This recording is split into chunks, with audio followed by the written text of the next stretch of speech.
আসসালামু আলাইকুম। অবিরাম বাংলা সংবাদে সবাইকে স্বাগত জানাচ্ছি মার্জিয়া মীরা। শুরুতেই বিআরবি কেবল সংবাদ শিরোনাম। ইতিহাসের মোড় ঘোরানো ৩৬ জুলাই আজ ছাত্র জনতার বিজয়ের দিন। তীব্র আন্দোলনে দেশ ছেড়ে পালান শেখ হাসিনা। জুলাই গণ অভ্যুত্থান দিবসে রাষ্ট্রপতি প্রধানমন্ত্রীর বাণী। জুলাই গণ অভ্যুত্থান স্মৃতি জাদুঘর উদ্বোধন করলেন প্রধানমন্ত্রী তারেক রহমান। যোগ দিয়েছেন আলোচনা সভায়।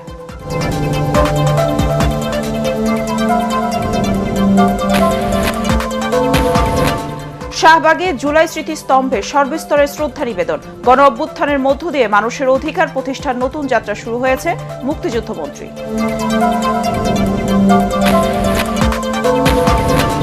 এবং জুলাই গণ অভ্যুত্থানের নিউক্লিয়াস ছিলেন তারেক রহমান। প্রধানমন্ত্রী প্রেস সচিব সালেহ শিবলি নেতৃত্ব সমন্বয় করে হয়ে ওঠেন আন্দোলনের নেপথ্যের নায়ক।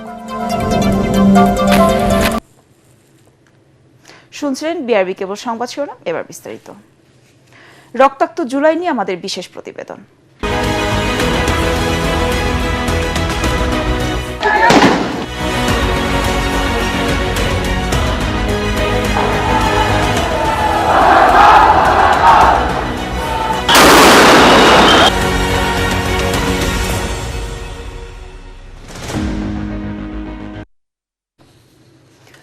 ৫ আগস্ট বা ৩৬ জুলাই বাংলাদেশের ইতিহাসের মোড় ঘোরানো একদিন।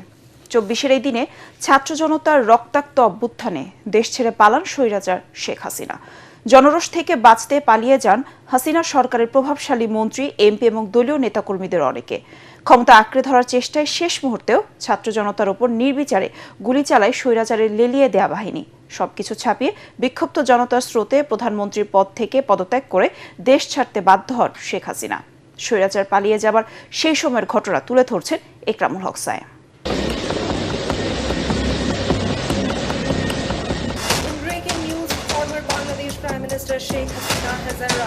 ১৫.৫ বছর দোর্দণ্ড প্রতাপে ক্ষমতায় টিকে থাকা একজন প্রধানমন্ত্রী দেশ ছেড়ে পালাচ্ছেন। এই খবরে রাজপথে উল্লাসে নামেন ছাত্র জনতা। এক যুগ ধরে আয়রন লেডি খ্যাত শেখ হাসিনা ক্ষমতাচ্যুত হয়ে দেশ ছাড়বেন, এমন ঘটনা অনেকের কাছে ছিল অবিশ্বাস্য।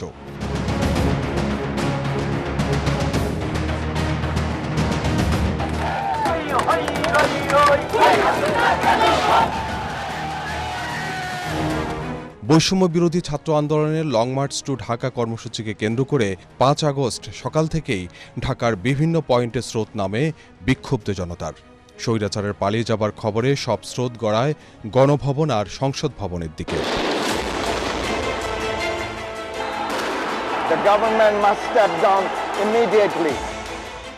বিজয়ের কিছুক্ষণ আগেও বারুদের তীব্র গন্ধ যাত্রাবাড়িতে।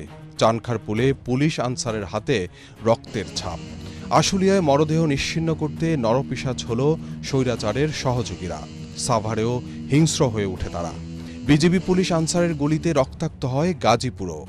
সর্বশক্তি প্রয়োগ করেও পরিস্থিতি নিয়ন্ত্রণে আনতে ব্যর্থ হয়ে হাজারো শহীদের রক্তের উপর দিয়ে গণভবন থেকে পালাতে বাধ্য হন শেখ হাসিনা। দুপুরে হাসিনা পালিয়ে যাবার ঘটনা প্রথম প্রকাশ হয় বিদেশি সংবাদ মাধ্যমে। তখনও স্বৈরাচারের ভয় সংশয় ছিল দেশীয় সংবাদ মাধ্যমগুলোতে। সংবাদ সম্মেলন করে শেখ হাসিনার পদত্যাগ ও দেশ ছাড়ার খবর দেশবাসীকে জানান সেনাপ্রধান জেনারেল ওয়াকারুজ্জামান। আমি আপনাদের কথা দিচ্ছি, সমস্ত হত্যা, সমস্ত অন্যায়ের বিচার আমরা করব। আপনারা সেনাবাহিনীর প্রতি আস্থা রাখেন, সশস্ত্র বাহিনীর প্রতি আস্থা রাখেন। আমি সমস্ত দায় দায়িত্ব নিচ্ছি।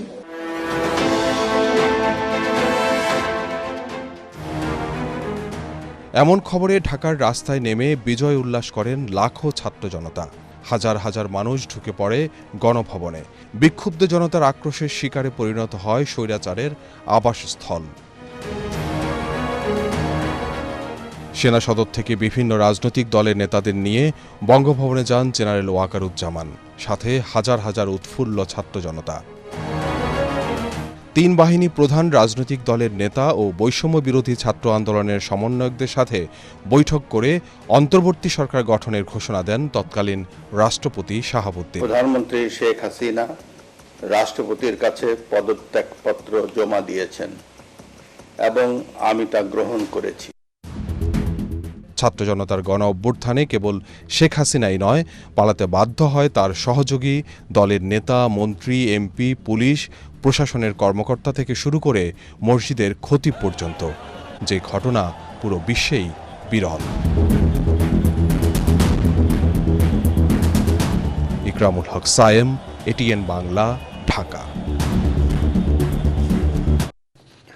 জুলাই গণ অভ্যুত্থান দিবস উপলক্ষে বাণী দিয়েছেন ভারপ্রাপ্ত রাষ্ট্রপতি হাফিজ উদ্দিন আহমদ ও প্রধানমন্ত্রী তারেক রহমান। ভারপ্রাপ্ত রাষ্ট্রপতি বলেন, জুলাই গণ অভ্যুত্থান ছিল দুঃশাসন, বৈষম্য, দুর্নীতি, বাকস্বাধীনতা হরণ এবং জেল জুলুমের বিরুদ্ধে জনগণের ক্ষোভের বহিঃপ্রকাশ। প্রধানমন্ত্রী তারেক রহমান বলেন, দেশের গণতান্ত্রিক অভিযাত্রার ইতিহাসে ফ্যাসিবাদী শাসনের অবসান এবং গণতান্ত্রিক অধিকার পুনঃপ্রতিষ্ঠার দিন আজ। এই আত্মত্যাগের মধ্য দিয়ে গড়ে ওঠা জাতীয় ঐক্য যে কোনো মূল্যে রক্ষা করার আহ্বান জানান তিনি।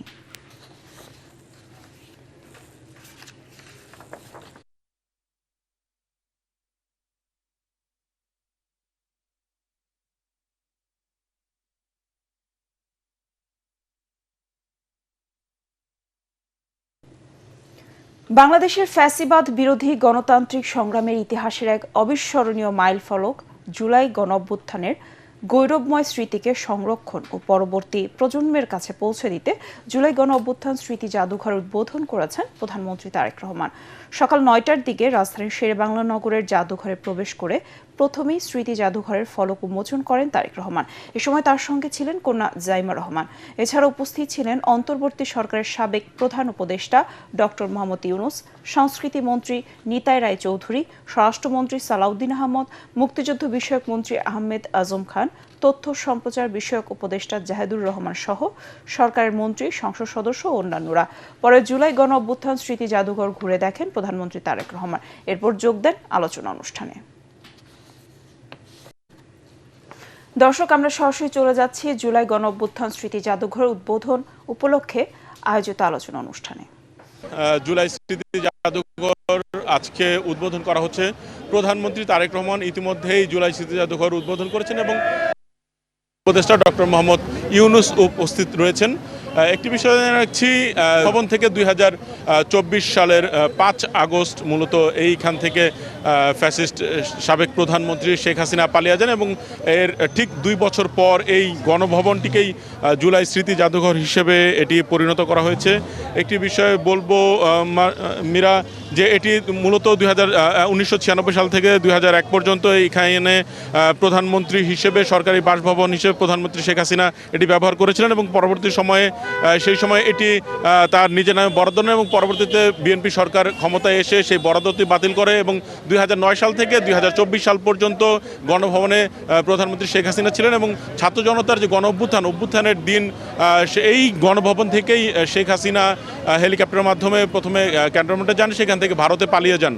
একটি বিষয় বলবো যে গণঅভ্যুত্থানের দিন সাধারণ যে ছাত্র জনতা এই আমার পেছনের ঠিক গণভবনের যে জায়গাটি, এটি পুরোটি মূলত তারা এখানে যান। এখানে যেই গণভবনের প্রত্যেকটি যে দরজা জানালা কিংবা ভিতরের যে আসবাবপত্র, সেখানে সাধারণ মানুষজন মোটামুটি সবগুলো বলা চলে খুলে নিয়ে যায় এবং পরবর্তীতে ডক্টর মোহাম্মদ ইউনূসের নেতৃত্বাধীন সরকার এটিকে চিন্তা করে যে এটি একটি যে ফ্যাসিস্ট শেখ হাসিনা সরকারের যে পতন উপলক্ষে এটিকে একটি স্মৃতিচিহ্ন হিসেবে রাখবেন, সেই হিসাবে এটি গণভবনকে স্মৃতি জাদুঘরে রূপান্তর করা হয়।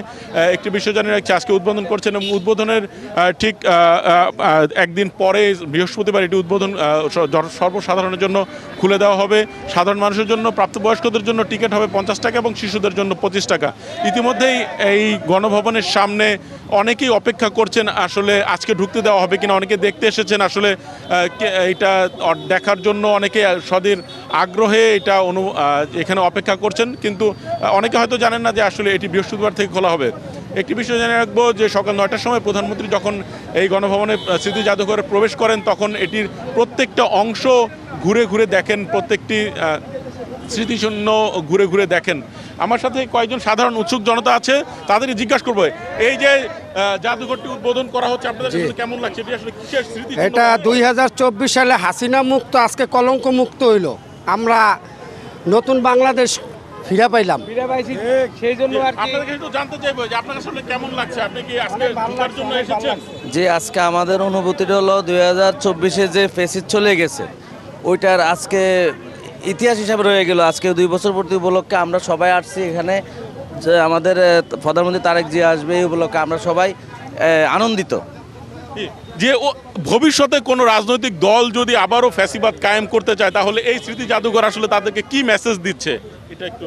এটা ভবিষ্যতের জন্য মেসেজ দিচ্ছে যে স্বৈরাচার সরকার ছিল এরকম যাতে এই দেশে বাংলাদেশে আর কোনো সরকার না আসে, হ্যাঁ স্বৈরাচার যাতে সরকার না থাকে, এবং সেই জন্য আমরা মানে এই দিনটা স্মরণ রাখবো আজীবন, যাতে আমরা স্বৈরাচার মুক্ত করতে পারছি, আগামীতে যেন আর কোনো। মীরা যেমনটি জানাচ্ছিলাম, এখানে সাধারণ মানুষের প্রত্যাশা এই যে স্মৃতি জাদুঘর এটি গণতন্ত্রের জন্য একটি চিহ্ন হিসেবে থাকবে এবং ফ্যাসিবাদের বিরুদ্ধে একটি চিহ্ন হিসেবে থাকবে, যেন আগামীতে কেউ যেন এখানে ফ্যাসিবাদ দেশে কায়েম করতে না পারে, কোনো গুম খুনের রাজত্ব যেন কায়েম করতে না পারে। মীরা এখানে গণভবনের ভিতরে স্মৃতি জাদুঘরে আলোচনা অনুষ্ঠান অনুষ্ঠিত হচ্ছে। সেখানে প্রধান অতিথি হিসেবে রয়েছেন প্রধানমন্ত্রী তারেক রহমান এবং সেখানে উপস্থিত রয়েছেন অন্তর্বর্তী সরকারের সাবেক প্রধান উপদেষ্টা ডক্টর মোহাম্মদ ইউনূস। আমরা সরাসরি সেই আলোচনা অনুষ্ঠানে চলে যাব। মীরা। শাহরিয়ার খান আনাস আদর্শ একাডেমি গ্যান্ডারিয়া স্কুলের বিজ্ঞান বিভাগের 10ম শ্রেণীর একজন ছাত্র ছিলেন। মৃত্যুকালে তার বয়স ছিল 16 বছর 9 মাস। সে ভবিষ্যতে ইঞ্জিনিয়ার হতে চেয়েছিল। 2024 সালের 5 August long march to Dhaka কর্মসূচিতে যোগ দিতে সেদিন সকালে কাউকে কিছু না বলে গ্যান্ডারিয়ার বাসা থেকে বের হয়েছিল আনাস। বের হওয়ার আগে সে একটি চিঠি লিখে গিয়েছিল। আনাস তার চিঠিতে লিখেছিল, মা আমি মিছিলে যাচ্ছি, আমি নিজেকে আর আটকে রাখতে পারলাম না, সরি আব্বুজান, তোমার কথা অমান্য করে বের হলাম, স্বার্থপরের মতো ঘরে বসে থাকতে পারলাম না। আমাদের ভাইরা আমাদের ভবিষ্যৎ প্রজন্মের জন্য কাফনের কাপড় মাথায় বেঁধে রাজপথে নেমে সংগ্রাম করে যাচ্ছে, অকাতরে নিজেদের জীবন বিসর্জন দিচ্ছে। একটি প্রতিবন্ধী কিশোর 7 বছরের বাচ্চা ল্যাংড়া মানুষ যদি সংগ্রামে নামতে পারে, তাহলে আমি কেন বসে থাকবো ঘরে? একদিন তো মরতে হবেই।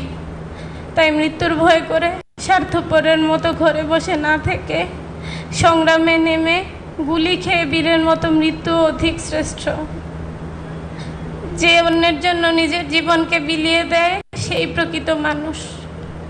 আমি যদি বেঁচে না ফিরি তবে কষ্ট না পেয়ে গর্বিত হয়েও জীবন স্বার্থপরের মতো ঘরে বসে না থেকে সংগ্রামে নেমে গুলি খেয়ে বীরের মতো মৃত্যু অধিক শ্রেষ্ঠ।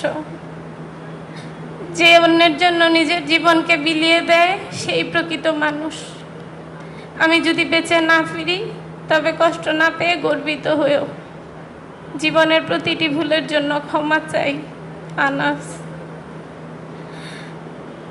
2 বছর আগে এই দিন এই সময় আমার আনাস পৃথিবীতে ছিল। আনাস খুব স্বাধীনতা ও সার্বভৌমত্বে বিশ্বাসী ছিল।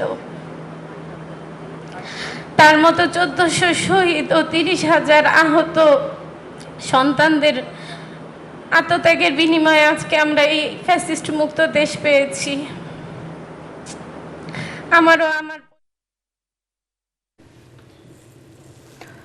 জুলাই গণ অভ্যুত্থানের 2য় বার্ষিকী উপলক্ষে গণভোটের রায় বাস্তবায়ন, জুলাই গণহত্যায় জড়িতদের বিচারের দাবিতে বায়তুল মোকাররমের দক্ষিণ গেইটে গণসমাবেশ করছে 11 দলীয় ঐক্য। এতে প্রধান অতিথি হিসেবে অংশ নেবেন বিরোধীদলীয় নেতা ও জামায়াতে ইসলামীর আমির ডাক্তার শফিকুর রহমান সহ 11 দলের শীর্ষ নেতৃবৃন্দ। অনুষ্ঠানে সভাপতিত্ব করবেন বাংলাদেশ খেলাফত মজলিসের আমির মামুনুল হক। সকাল থেকে বিভিন্ন মিছিল নিয়ে সমাবেশে আসতে শুরু করেছেন কর্মী সমর্থকরা। দর্শক, জামায়াতের 11 দলীয় জোটের কর্মসূচিতে আছেন আমাদের সহকর্মী খায়রুল ইসলাম। সরাসরি চলে যাচ্ছে সেখানে।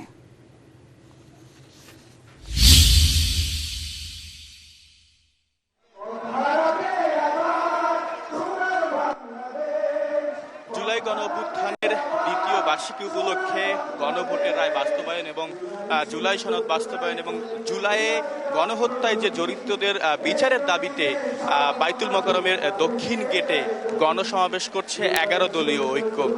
আর এই সমাবেশে প্রধান অতিথি হিসেবে অংশ নেবে ডাক্তার শফিকুর রহমান, যিনি বিরোধী দলীয় নেতা এবং জামায়াত ইসলামের আমির। এছাড়াও 11 দলের যে শীর্ষ নেতৃবৃন্দ রয়েছেন তারাও কিন্তু এই সমাবেশে অংশ নেবেন। এছাড়া অনুষ্ঠানটির যে সভাপতিত্ব করবেন বাংলাদেশ খিলাফত মজলিসের আমির মাওলানা মামুদুল হক। এই সমাবেশটি সফল করতে ইতিমধ্যে কিন্তু এই যে 11 দল রয়েছে, এই দলগুলোর যে থানা ওয়ার্ড রয়েছে, সেই থানা ওয়ার্ডের শত শত কর্মী সমর্থক তারা কিন্তু ছোটখাটো বড় বিভিন্ন মিছিল নিয়ে কিন্তু ইতিমধ্যে সমাবেশে অংশ নিয়েছেন এবং নিচ্ছেন। যদিও এখন এখানকার আবহাওয়া একেবারে বৃষ্টি পড়ছে এবং এই বৃষ্টির কারণে কিন্তু তাদের উপস্থিতি কিছুটা কম দেখা যাচ্ছে। এছাড়াও এই সমাবেশ থেকে আজকে গণভোটের রায় বাস্তবায়ন এবং জুলাই সনদ বাস্তবায়নের দাবিতে নতুন কর্মসূচি ঘোষণা হতে পারেও বলেও ধারণা করা হচ্ছে। এই ছিল আমার কাছ থেকে বাইতুল মোকাররমের দক্ষিণ গেট থেকে সর্বশেষ খবর। পরবর্তীতে সমাবেশে প্রধান অতিথিরা কিংবা 11 দলের শীর্ষ নেতৃবৃন্দরা আসলে হয়তো পরবর্তী খবর আমি আপনাদেরকে জানাতে পারব। তিনি ছিলেন 24 জুলাই গণঅভ্যুত্থানের প্রধান মাস্টার মাইন্ড নিউক্লিয়াস। পরিকল্পনা, সমন্বয় ও নেতৃত্বে গুরুত্বপূর্ণ ভূমিকা পালন করে হয়ে ওঠেন ইতিহাসের নেপথ্য নায়ক। গণঅভ্যুত্থানের প্রতিটি বাঁকে বিএনপির তৎকালীন ভারপ্রাপ্ত চেয়ারম্যান তারেক রহমান দিয়েছেন সাহসী, সময়োপযোগী সিদ্ধান্ত, বাতলে দিয়েছেন আন্দোলনের কৌশল। সে সময় লন্ডনে তারেক রহমানের ছায়াসঙ্গী ছিলেন সাংবাদিক সালেহ শিবলি। এটিএন বাংলাকে একান্ত সাক্ষাৎকারে তিনি জানিয়েছেন অনেক অজানা তথ্য। বর্তমানে প্রধানমন্ত্রীর প্রেস সচিবের দায়িত্বে থাকা এই সিনিয়র সাংবাদিকের সাথে কথা বলেছেন আমাদের বিশেষ প্রতিনিধি মইনুল হাসান। ফ্যাসিবাদ বিরোধী দীর্ঘ 1.5 দশকের আন্দোলনে 1.5 লাখেরও বেশি মামলায় আসামি বিএনপির প্রায় 60 লাখ নেতাকর্মী। নজিরবিহীন দমন পীড়নের মধ্যেই রাজপথে অবিচল আন্দোলন চালিয়ে গেছেন বিএনপি নেতাকর্মীরা।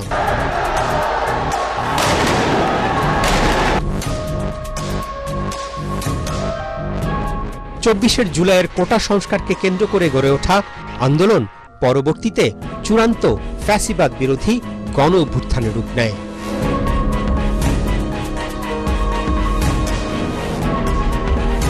ছাত্র জনতার ইতিহাস সৃষ্টি করা প্রতিরোধ, আত্মত্যাগে পতন হয় শেখ হাসিনার স্বৈর শাসনের। লন্ডনে নির্বাসিত অবস্থায় থেকে সেই আন্দোলনের নেতৃত্ব দেন বিএনপির তৎকালীন ভারপ্রাপ্ত চেয়ারম্যান তারেক রহমান। তবে শুরু থেকেই তারেক রহমান সফল গণঅভ্যুত্থানের কৃতিত্ব দিয়ে গেছেন ছাত্র জনতা সহ গোটা দেশবাসীকে। 52, 71 কিংবা 90 এর মতন ছাত্র জনতা আবারও একটি বিজয়ের ইতিহাস রচনা করেছে। অগ্নিগর্ভ সেই দিনগুলোতে লন্ডনে তারেক রহমানের সাথে ছিলেন সাংবাদিক সালেহ শিবলি।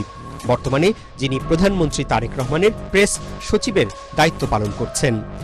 এটিএন বাংলাকে তিনি জানান, শুরু থেকেই বিচক্ষণতার সাথে নির্দলীয় এই আন্দোলনে সকল শ্রেণী পেশার মানুষকে সম্পৃক্ত করতে অনন্য ভূমিকা রাখেন তারেক রহমান। যখন ইন্টারনেট বন্ধ হয়ে গেল, আমি দেখেছি উনি সেখান থেকে বসে সরাসরি ফোনেই উনি কথা বলেছেন, উনি কথা বলে নির্দেশনা দিয়েছেন কিভাবে যেতে হবে। তো একটা কৌশল কিন্তু উনি রেখেছেন, উনি সামনের সারের যারা নেতৃবৃন্দ আছেন তাদেরকে না এনে বরং যারা সংগঠক, যারা নেতৃত্ব দিতে পারে তাদেরকে কিন্তু সারা বাংলাদেশের বিভিন্ন জায়গায় কিভাবে তাদেরকে কাজে লাগানো যায়, কিভাবে তাদেরকে দিয়ে আন্দোলনটা মোবিলাইজ করা যায়, সেই কাজটি কিন্তু উনি সেখান থেকে বসে বসে করেছিলেন।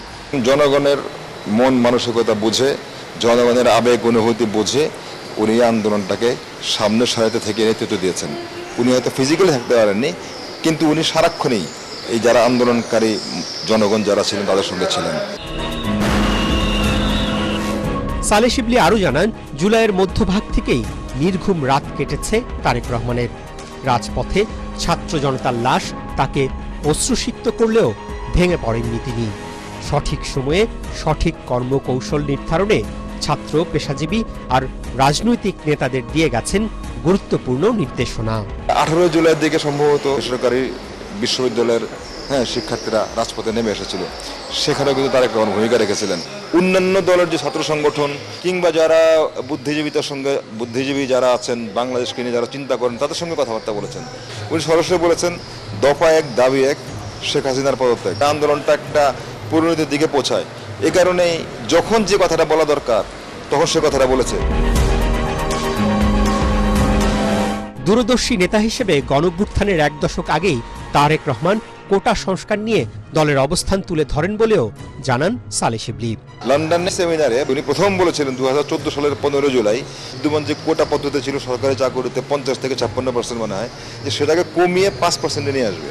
5 আগস্ট শেখ হাসিনা পালিয়ে যাওয়ার পরই উনি যে বক্তব্য দিয়েছিলেন সেখানে তিনি বীর ছাত্র জনতাকে ধন্যবাদ জানিয়েছিলেন, ছাত্রদেরকে বলেছিলেন যে এবার সবার ক্লাসে ফিরে যাওয়ার পালা। তিনি এও বলেন জুলাই চেতনাকে ধারণ করেই ঐক্যবদ্ধভাবে তারেক রহমান দেশকে এগিয়ে নিতে কাজ করে যাচ্ছেন। মইনুল হাসান, এটিএন বাংলা, ঢাকা। বৈষম্যের বিরুদ্ধে প্রতিবাদ, অবিচার আর দুঃশাসন রুখে দিয়ে এবং আপাময় জনতার চূড়ান্ত বিজয় অর্জনের দিন আজ। রাজধানীর শাহবাগ চত্বর থেকে কোটা সংস্কার আন্দোলনের মাধ্যমে শুরু হয় যে আন্দোলন, তারপরে রূপ নেয় গণ অভ্যুত্থানে। পতন হয় স্বৈরাচারের। সকালে শাহবাগে জুলাই স্মৃতিস্তম্ভে ফুল দিয়ে শ্রদ্ধা জানানোর মধ্য দিয়ে দিবসটির সূচনা করেন মুক্তিযুদ্ধ বিষয়ক মন্ত্রী আহমদ আজম খান। তিনি বলেন, জুলাই সনদ বাস্তবায়নের মাধ্যমে একটি গণতান্ত্রিক বাংলাদেশ গড়তে সরকার প্রতিশ্রুতিবদ্ধ। মুশফিকুর রহমানের রিপোর্ট।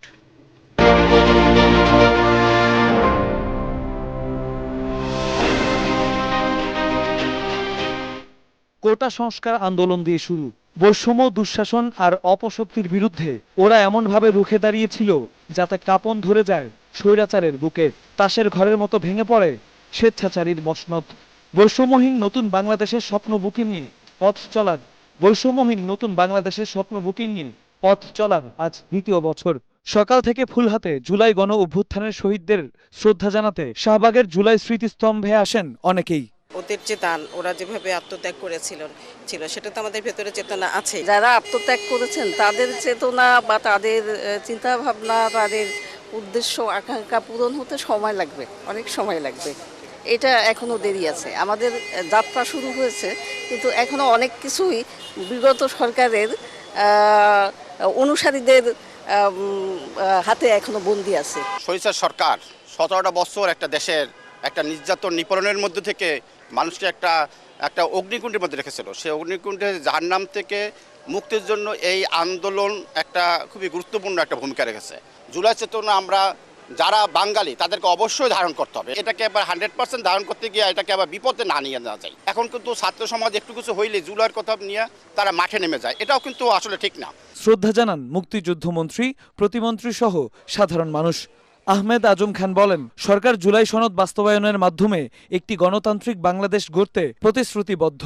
বিএনপি সহ রাজনৈতিক দল দীর্ঘ 18 বছর মাঠে থেকে আন্দোলন সংগ্রামে জুলাই গণ অভ্যুত্থানকে তৈরি করেছেন, সৃষ্টি করেছেন এবং ছাত্র জনতা পুরো জাতিকে সহযোগিতা করেছেন। আজকে তারা যেন দ্বিধা বিভক্ত না হন, তারা যেন সামান্য নিজ স্বার্থে জাতিটাকে আর দ্বিধা বিভক্ত না করেন। এ সময় মুক্তিযুদ্ধ বিষয়ক প্রতিমন্ত্রী ইশরাক হোসেন বলেন, ক্যাম্পাসে যে অস্থিতিশীল পরিস্থিতি বিরাজ করছে তার পেছনে ফ্যাসিবাদী শক্তির ইন্ধন রয়েছে। যারা পতিত ফ্যাসিবাদ, যারা বাংলাদেশ থেকে হাজার হাজার কোটি টাকা লুটপাট করে নিয়ে গিয়েছে, সেই অর্থ আবার বাংলাদেশে বিনিয়োগ করে দেশকে অস্থিতিশীল করে হয়তো ফেরার চেষ্টা করতে পারে। বাংলাদেশে যদি তারা ফেরত আসে, তাহলে তাদের এই গণহত্যার জন্য যে তাদের ফাঁসির রায় হয়েছে সেটিকে কার্যকর করার মাধ্যমেই তাদের বাংলাদেশের রাজনীতির ইতি টানা হবে ইনশাআল্লাহ। নতুন বাংলাদেশে বিচারহীনতার সংস্কৃতি দূর করে সুশাসন প্রতিষ্ঠার আহ্বান জানান সাধারণ মানুষ। শাহবাগের এই চত্বর থেকে জুলাই বিপ্লবের শুরু। এরপর রাজপথে ঝরে গেছে কত শত প্রাণ, খালি হয়েছে শত মায়ের বুক। ছাত্র জনতার সাথে সাধারণ মানুষের অটুট ঐক্যই সেদিন এনে দিয়েছিল চূড়ান্ত বিজয়। এরপর নতুন বাংলাদেশ হয়েছে, তবে ভেঙেছে মুক্তির সেই ঐক্য। তবুও ৩৬শে জুলাই ফিরে আসে আর মনে করিয়ে দেয় বৈষম্যহীন বাংলাদেশের জন্য আবু সাইদ মুগ্ধদের মতো হাজারো মানুষের রাজপথে আত্মত্যাগের কথা। মুশফিকুর রহমান, এটিএন বাংলা, ঢাকা। জুলাইয়ের চেতনা বৃথা যেতে দেয়া যাবে না বলে মন্তব্য করেছেন ডিবেট ফর ডেমোক্রেসির চেয়ারম্যান হাসান আহমেদ চৌধুরী কিরণ। জুলাই শহীদ গোলাম নাফিসের দ্বিতীয় মৃত্যুবার্ষিকীতে তার সমাধিতে শ্রদ্ধা নিবেদন শেষে তিনি বলেন, দেশে বর্তমানে কোনো অপশক্তির বিশৃঙ্খলা সৃষ্টির সক্ষমতা নেই। জুলাই অভ্যুত্থানের চেতনা বাস্তবায়নে সরকার, বিরোধী দলসহ সব গণতান্ত্রিক শক্তিকে ঐক্যবদ্ধ থাকার আহ্বানও জানান তিনি।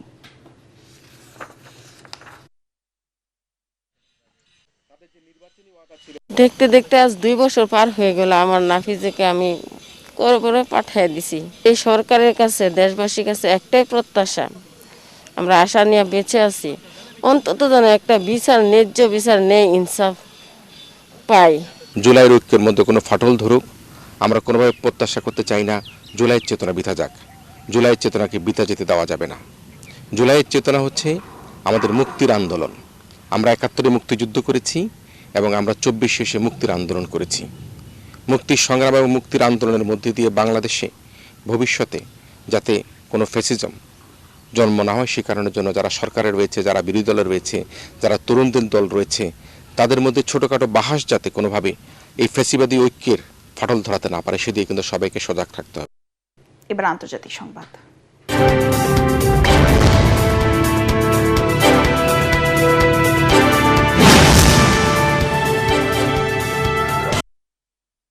হরমুজ প্রণালী আবার চালু হতে পারে এমন আশায় আন্তর্জাতিক বাজারে তেলের দাম কমেছে। বিবিসির প্রতিবেদনে বলা হয়েছে, মার্কিন কর্মকর্তাদের ইতিবাচক বক্তব্যের পর অপরিশোধিত তেলের দাম প্রায় ৫% কমে ব্যারেল প্রতি $৮০ নিচে নেমে আসে। এটি ৩ সপ্তাহের মধ্যে সর্বনিম্ন দাম। এদিকে যুক্তরাষ্ট্রে ইরানের সঙ্গে একটি চূড়ান্ত চুক্তির অংশ হিসেবে দেশটির পূর্ণ পারমাণবিক নিরস্ত্রীকরণ চায়। হোয়াইট হাউসে সাংবাদিকদের সঙ্গে আলাপকালে একথা জানিয়েছেন মার্কিন পররাষ্ট্রমন্ত্রী মার্কো রুবিও। এবার খেলার খবর।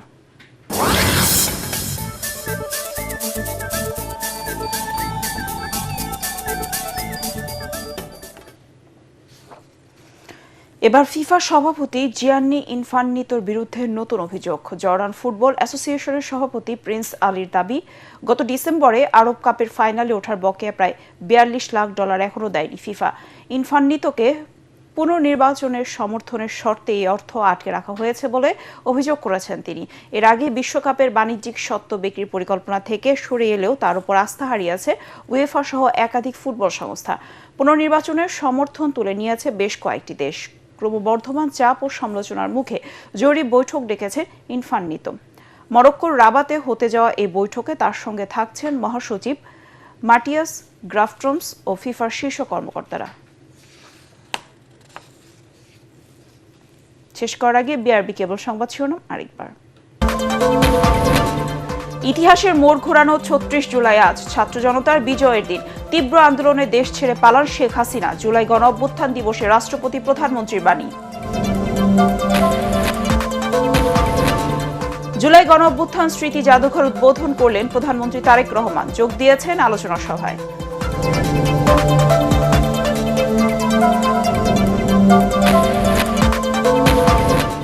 শাহবাগে জুলাই স্মৃতিস্তম্ভের সর্বস্তরের শ্রদ্ধা নিবেদন। গণ অভ্যুত্থানের মধ্য দিয়ে মানুষের অধিকার প্রতিষ্ঠার নতুন যাত্রা শুরু হয়েছে, মুক্তিযুদ্ধমন্ত্রী।